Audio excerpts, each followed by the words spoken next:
সবাইকে আবারও শুভেচ্ছা। দেখতে যেমন টেস্টি বা আকর্ষণীয়, খেতেও তেমনি সুস্বাদু হয়েছিল। ঘরের কর্তামশাই বলেছেন, তার কাছ থেকে ভালো কমেন্ট পাওয়া তো ভাগ্যের ব্যাপার। যাই হোক, চলুন আজকে দেখে নিচ্ছি কীভাবে রান্না করেছি। খুবই সুস্বাদু। তবে মাছটা দেখে হয়তো অনেকেই বুঝতে পেরেছেন কী রান্না করেছি।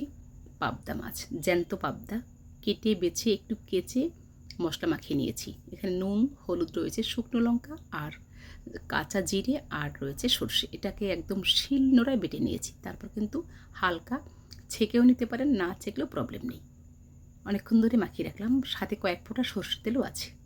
এবার একটা প্যানে গরম করতে দিলাম, অল্প তেল দিয়েছি, দিলাম কালো জিরে ফোড়ন। এখানে কালো জিরে সাদা জিরে দুটোই দেওয়া যেতে পারে। তারপরে একটু মশলা ছাড়িয়ে ছাড়িয়ে মাছগুলোকে চারপাশ থেকে খুব সুন্দর করে বসিয়ে দেব একটা একটা করে। কখনো পাতুরি করে থাকি, আবার প্যানেও রান্না করে থাকি। এভাবে বসানো হয়ে গেছে। একটু সরিয়ে সরিয়ে মাছগুলোকে ভালো করে বসিয়ে দেব। তবে উনুনের আঁচটা থাকবে মিডিয়াম টু লো ফ্লেমে, যাতে মশলাটা পুড়ে না যায়। অথচ মাছের একটা পাশ ভালোভাবে হালকা হালকা ভাজা হবে। আবার এটাকে কখনো আমরা উল্টেও রান্না করে থাকি। জাস্ট কড়াইতে দিয়ে আবার ঢাকনা দিয়ে উল্টে আবার রান্না করে থাকি। আজকে একদম একবারে বসিয়ে দেবো, নিচ পাশটা হালকা ভাজা হবে, উপর পাশটা ভাজার কোনো প্রয়োজন নেই। অনেকক্ষণ ধরে মশলা মাখিয়ে রেখেছি, যতটা ঢোকার মাছের মধ্যে একদম পরিপূর্ণভাবে মশলাটা ঢুকে আছে। এবারে জালটাকে একটু মিডিয়াম ফ্লেমে করে বাড়িয়ে দিলাম, চারপাশ থেকে নেড়ে চেড়ে দিলাম, কোথাও কোনো লেগে নেই।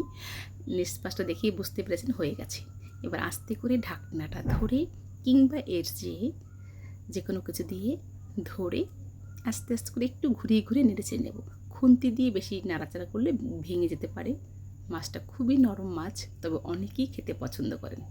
আজকে রান্না করেছি বাটা মশলায়, একদম সুস্বাদু, খেতে খুবই দারুণ হয়েছিল। মশলাটা পুড়েও যায়নি, অথচ মাছটা কিন্তু প্রায় হালকা হালকা ভাজা হয়ে গেছে। মোটামুটি 5 থেকে 7 মিনিট। এরপর যে আমরা সাইডের উনুনে 2 কাপ পরিমাণ, মেজারমেন্ট কাপে 2 কাপ পরিমাণ জল আমি গরম হতে দিয়ে দিয়েছি।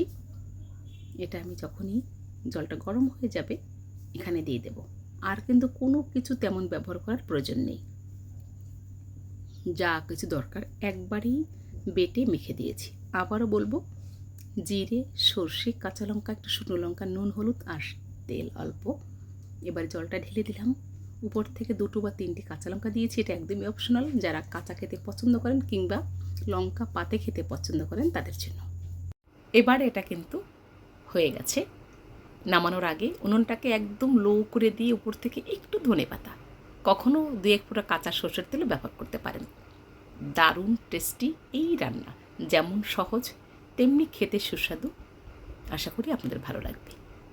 যারা নতুন রাঁধুনি, বানিয়ে খেয়ে দেখবেন। আবারও দেখা হবে নতুন কোনো ভিডিও নিয়ে।